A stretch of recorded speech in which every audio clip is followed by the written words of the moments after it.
നമസ്തേ മധ്യമ സ്റ്റുഡൻസ്. ഇന്ന് നമ്മൾ പേജ് നമ്പർ 88 വിശ്വാമിത്രിക യജ്ഞ ഭരത് മിലാവിൽ സെക്കൻഡ് ലെസനാണ് നോക്കാൻ പോകുന്നത്. ഓക്കെ, വിശ്വാമിത്രിക യജ്ഞ, വിശ്വാമിത്രൻ്റെ യാഗം എന്നാണ് ആ പാഠത്തിന് അർത്ഥം.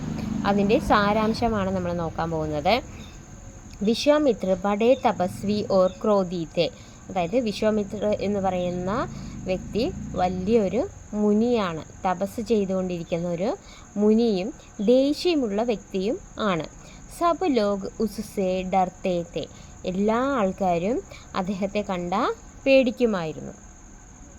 ഏക് ദിൻ വേ ദശരഥ് കെ ദർബാർ മേം ആയേ ഓർ ബോലെ, ഒരു ദിവസം അദ്ദേഹം ദശരഥൻ മഹാരാജാവിൻ്റെ ദർബാർ എന്ന് പറഞ്ഞാൽ രാജസദസ്, അതിലേക്ക് വന്നു. അവിടെ നിന്ന് വന്നതല്ലാതെ അവിടെ ഒന്ന് പറയുന്നുണ്ട്. എന്താ പറഞ്ഞ അദ്ദേഹം? മേ ബഹുത് ബഡാ യജ്ഞ കർ രഹാഹും, ഞാൻ ഏറ്റവും വലിയൊരു യാഗം ചെയ്യാൻ പോകുന്നു. രാക്ഷസ് ആക്കർ യജ്ഞക്കോ ബിഗാഡ് ദേത്തെ ഹേ, അതായത് രാക്ഷസന്മാർ ആ യജ്ഞത്തെ അല്ലെങ്കിൽ ആ യാഗത്തെ തടസ്സം ചെയ്യാനായിട്ട് വരും. യജ്ഞക്ക് രക്ഷാ കേലിയേ, യജ്ഞത്തിൻ്റെ രക്ഷയ്ക്കായി, ആ യാഗത്തെ തടസ്സം ചെയ്യാതിരിക്കാനായിട്ട് കേളിയെ രാം ഓർ ലക്ഷ്മൺ കോ മേരെ സാത്ത് പേജിയെ, രാമനെയും ലക്ഷ്മണനെയും എൻ്റെ കൂടെ അയക്കണം എന്നാണ് നമ്മുടെ വിശ്വാമിത്രൻ ദശരഥ മഹാരാജാവിൻ്റെ രാജസദസ്സിലെത്തി മഹാരാജാവിനോട് ആവശ്യപ്പെട്ട കാര്യം.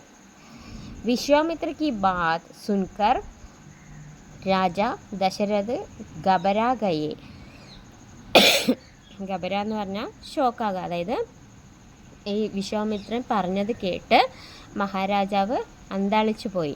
രാം ഓർ ലക്ഷ്മൺ കോ ഉൻകെ സാത്ത് ബേജിനെ ദശരഥ് തയ്യാർ നഹീം തെ, അതേപോലെ തന്നെ വിശ്വാമിത്രൻ്റെ കൂടെ രാമനെയും ലക്ഷ്മണനെയും അയക്കുവാനായിട്ട് അദ്ദേഹം തയ്യാറായിരുന്നില്ല.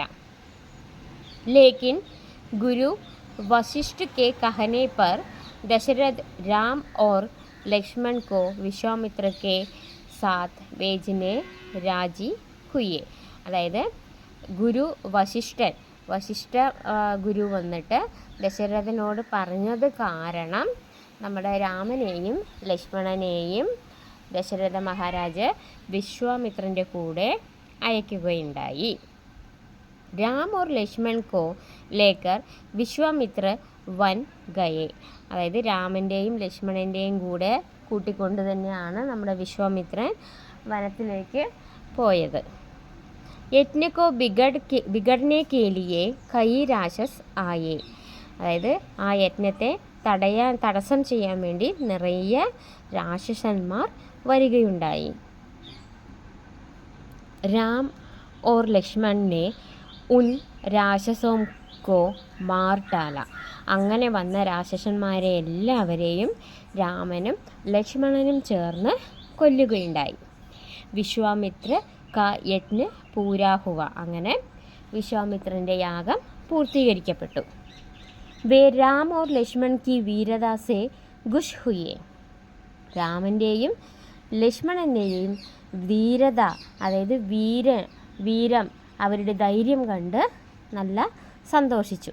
അതേപോലെ തന്നെ ഉന്നോനെ ഉൻ ദോനോം കോ യുദ്ധ കി കൈ കലായെ സിഖായി, അതായത് യുദ്ധം ചെയ്യാൻ നല്ല രീതിയിൽ തന്നെയാണ് അവർ യുദ്ധം ചെയ്തതെങ്കിലും ഇനിയും നല്ല രീതിയിൽ യുദ്ധം ചെയ്യാനുള്ള ആ വിദ്യകളൊക്കെ പറഞ്ഞ് കൊടുക്കുകയുണ്ടായി.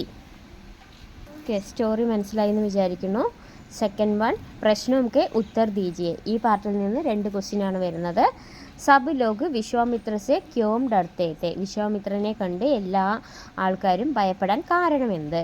വിശ്വാമിത്ര ബഡേ തപസ്വി ഓർ ഗരം സ്വഭാവ് കെ തെ, അതായത് വിശ്വാമിത്ര വലിയ മുനിയും ക്രോധം എന്ന് നമ്മൾ ഫസ്റ്റ് സാരാംശത്തിൽ കാണുന്നുണ്ടായിരുന്നു, അത് എഴുതിയാലും കുഴപ്പമൊന്നുമില്ല കേട്ടോ. ഗരം സ്വഭാവ് കെ തെ ഇസ്ലിയെ സബ് ലോഗ് ഉൻസെ ഡർത്തെ തെ, ഇത് രണ്ടും 2 സെൻറ്റൻസ് ആയിട്ട് തന്നെ എഴുതണം. കാരണം അത് എഴുതിയില്ല എന്ന് വെച്ചാൽ നിങ്ങൾക്ക് മാർക്ക് കുറഞ്ഞു പോകും. കാരണം ഒരു ക്വസ്റ്റ്യന് ആൻസർ എഴുതിയാൽ 2.5 മാർക്ക് കിട്ടും. അതുകൊണ്ട് ഈ 2 സെൻറ്റൻസ് ഇതിലുള്ളത് അതുപോലെ എഴുതണം കേട്ടോ. Second one, Ram or Laxman ने वन में क्या किया? രാമനും ലക്ഷ്മണനും വനത്തിൽ എന്താണ് ചെയ്തത്? രാം ഓർ ലക്ഷ്മണനെ വൻമേം, അത്രയും നമ്മൾ ക്വസ്റ്റ്യൻ തന്നെ എഴുതി. രാക്ഷസോം കോ മാർട്ടാല, രാക്ഷസന്മാരെ കൊന്നുകളഞ്ഞു.